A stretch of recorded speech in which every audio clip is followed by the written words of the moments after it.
Nous allons traiter un sujet très important, c'est comment humaniser la communication dans l'entreprise. Alors aujourd'hui, on a tellement de canaux qu'il serait bien dans un premier temps de savoir lesquels utiliser, c'est ce que nous allons traiter.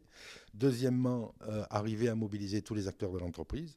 Et troisièmement, déterminer si la digitalisation est un vecteur d'humanisation dans la communication et s'il ne faut pas un petit peu aujourd'hui sortir des relations virtuelles. Alors Aurore, bonjour. Bonjour Jacques. Quels canaux de communication utiliser pour réhumaniser la communication dans l'entreprise ? Alors, il peut y avoir différents canaux qui peuvent être mobilisés. Dans nos organisations, aujourd'hui, on va partir du principe que différents canaux doivent être utilisés en fonction de ce que la personne va avoir en termes de réception de l'information. Certains vont être un peu plus visuels et vont être un peu plus attentifs à une communication qui va être visuelle. D'autres seront un peu plus auditifs et donc vont avoir plus de facilité à comprendre quand on va leur parler en direct. D'autres vont être dans le ressenti et donc il y a des émotions à créer pour que le message puisse passer.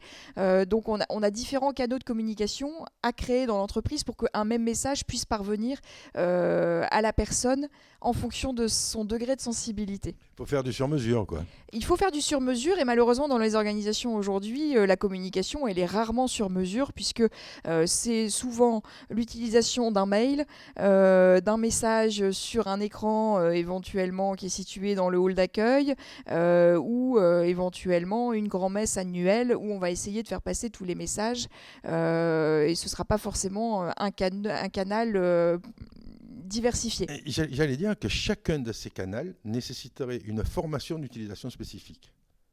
Oui, vous avez raison, parce qu'il faut pouvoir comprendre comment fonctionne la personne pour savoir comment elle reçoit l'information, quels sont éventuellement les filtres inconscients qu'elle mobilise quand elle reçoit l'information. Quand on va dire une même chose, une même phrase à 10 personnes, les 10 personnes vont l'interpréter différemment. Puis il y a la manière d'être sensible au message, c'est-à-dire qu'on n'envoie pas un message dans la même forme sur un panneau d'affichage à l'entrée de l'entreprise que sur une newsletter, que sur un mail, ou que dans le cadre d'une grande messe annuelle où chez les bisounours, tout va bien, on a fait des bons chiffres, on a une équipe formidable. Oui. Les messages qui sont envoyés doivent être différenciés et la forme dans laquelle ils sont envoyés doivent être différenciés. Oui. Et c'est ce qui est important. Si on veut réhumaniser la communication dans l'entreprise, il faut adapter le message au canal. Oui. Parce que standardiser, parce que c'est vrai que ça, on gagne du temps quand on standardise. Une personne, un message, 3 canaux, formidable. Sauf que les personnes sensibles à un canal spécifique ne reçoivent pas la même chose de la même manière. Oui, tout à fait. Tout à fait. Et c'est vrai qu'aujourd'hui, ce dont souffrent les organisations, c'est vraiment d'un défaut de communication. En tout cas, la perception de la communication est erronée. Et donc, les messages passent pas ou mal, peuvent être mal interprétés. Et c'est vrai qu'aujourd'hui, on n'a pas cette personnalisation de la communication par rapport aux équipes. Ce qui fait dire aux émetteurs, mais bon sang, on leur a passé l'information 100 fois, et qui fait dire aux récepteurs, mais on nous dit rien. C'est ça. Et vous pouvez aussi avoir le message de dire, tiens, par exemple, une DRH va toujours communiquer sur les mauvaises nouvelles. Et donc, de ce fait, quand on reçoit un mail de la DRH, de se dire, ce sera forcément une mauvaise nouvelle. Alors, pour arriver à changer cette perception, il faut arriver à mobiliser, et c'est notre deuxième point, tous les acteurs de l'entreprise. Oui, tout à fait, puisqu'en fait, il faut qu'on puisse aussi comprendre comment fonctionnent nos propres équipes pour savoir quel au pluriel, modes de communication vont fonctionner sur eux. On ne va pas forcément communiquer de la même manière auprès des managers, on ne va pas forcément communiquer de la même manière avec les équipes opérationnelles. Et encore une fois, pour pouvoir humaniser la communication, encore faut-il être au contact de la personne, de pouvoir lui donner la possibilité de s'exprimer pour qu'on puisse comprendre comment elle fonctionne, encore une fois, et pouvoir adapter le canal de communication pour que le message puisse passer. Alors, on peut avoir l'air, nos internautes peuvent se dire, oui, mais la manière dont ils parlent, ça s'adresse plutôt aux grandes entreprises avec des grands effectifs, parce qu'ils peuvent avoir plusieurs personnes à la DRH, un service de communication corporate, un service de communication externe, etc., mais pas du tout. Si on met tout le monde dans la boucle, chacun communiquant à son niveau, on peut arriver à avoir une bonne communication, une bonne circulation de l'information en étant humaine et complète. Oui, tout à fait, puisque dans les petites structures, il n'y a pas forcément de cellules de communication et pour autant, ça n'empêche pas une organisation de fonctionner correctement parce qu'il y a cette proximité éventuellement plus forte du chef d'entreprise et de ses équipes. Il y a encore certaines organisations qui ont une vision assez paternaliste de la manière de faire fonctionner leurs entreprises, d'être à l'écoute, de comprendre et de pouvoir mettre en place des choses qui sont peut-être quelquefois plus efficaces que dans les grands groupes qui ont une communication peut-être un peu plus lissée pour faire passer leur message. Alors, pour arriver à bien communiquer, tout le monde a trouvé le remède universel, le virtuel.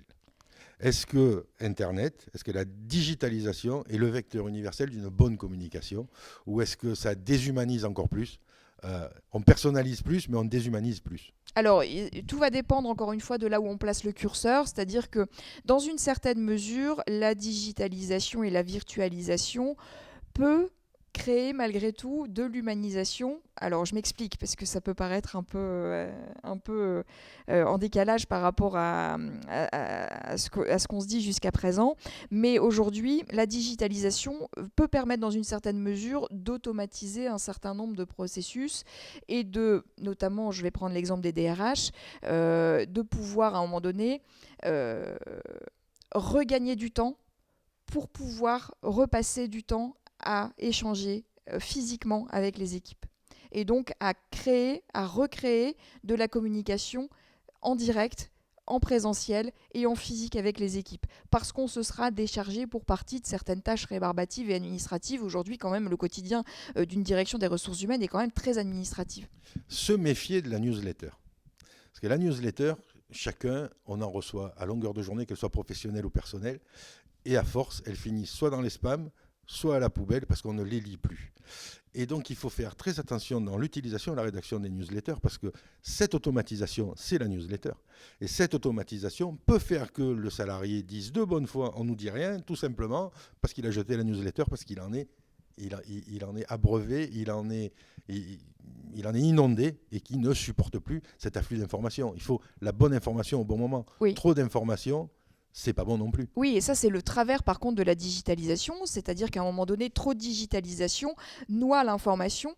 Aujourd'hui, on est abreuvé de données dans tous les sens, on reçoit des données de partout, on reçoit une quantité de mails astronomiques, on ne sait plus trier ce qui est important, moins important, prioritaire, urgent, et effectivement, on perd cette pertinence dans la communication parce que, encore une fois, le fait de se dire on envoie simplement la newsletter à échéance régulière, au final, dans cette newsletter, on n'a plus forcément envie de la lire parce qu'elle est perdue au milieu de nulle part. Oui, elle est perdue au milieu de 5 autres newsletters qu'on vient de recevoir dans l'heure, parce que c'est lundi, parce que c'est mercredi, parce que c'est vendredi, parce que chacun a sa notion du moment idéal pour envoyer une newsletter pour qu'elle soit lue, ce qui fait qu'on en reçoit tout le temps et qu'on n'en lit plus aucune. Tout à fait. Et donc, on n'a plus d'infos parce qu'on ne l'ouvre plus l'info. On en est tellement abreuvé qu'on se... Et puis, quelquefois, beaucoup d'infos sont communes puisque tout le monde trouve très important de faire un rappel au contexte général, etc. Et donc, on ne lit plus rien. Non, tout à fait. Et puis la grosse difficulté, c'est de pouvoir se différencier dans la pertinence de l'information. Et c'est pour ça que la multiplication des canaux de communication permet, dans une certaine mesure, de rééquilibrer un petit peu les choses et de permettre justement de donner la bonne information au bon moment. Patrick Lelay, quand il était à la tête de TF1, parlait de temps de cerveau disponible, tout ça pour pouvoir le vendre à Coca-Cola, pour envoyer des messages publicitaires. Aujourd'hui, il n'y a plus de temps de cerveau disponible. Non, parce qu'on est toujours en permanence connecté. La première chose qu'on fasse le matin, c'est de regarder son téléphone mobile. La dernière chose qu'on fait avant d'aller se coucher, c'est de regarder son téléphone mobile. On est abreuvé d'informations en permanence, on est dans l'instantanéité permanente et on nous pousse à ça aujourd'hui. Donc l'objectif aussi, à un moment donné, c'est peut-être aussi à titre personnel, de faire le choix de la communication et de soi-même aller chercher l'information au moment où on est le plus enclin à être réceptif à cette information. Parmi les outils dont on n'a pas parlé là, et à mon avis le meilleur outil de communication, c'est la machine à café. Et je vous conseille de retourner à la machine à café aussi pour réhumaniser la communication. Oui, parce que les moments de convivialité et de partage vont être dans ce canal de communication qui vont être le ressenti. Et donc, on va garder en soi l'émotion qu'on va avoir ressentie éventuellement à la machine à café, à avoir retrouvé quelqu'un qu'on n'a pas vu depuis 10 jours, 15 jours ou 3 semaines, et à pouvoir échanger avec lui en direct autour d'un bon café.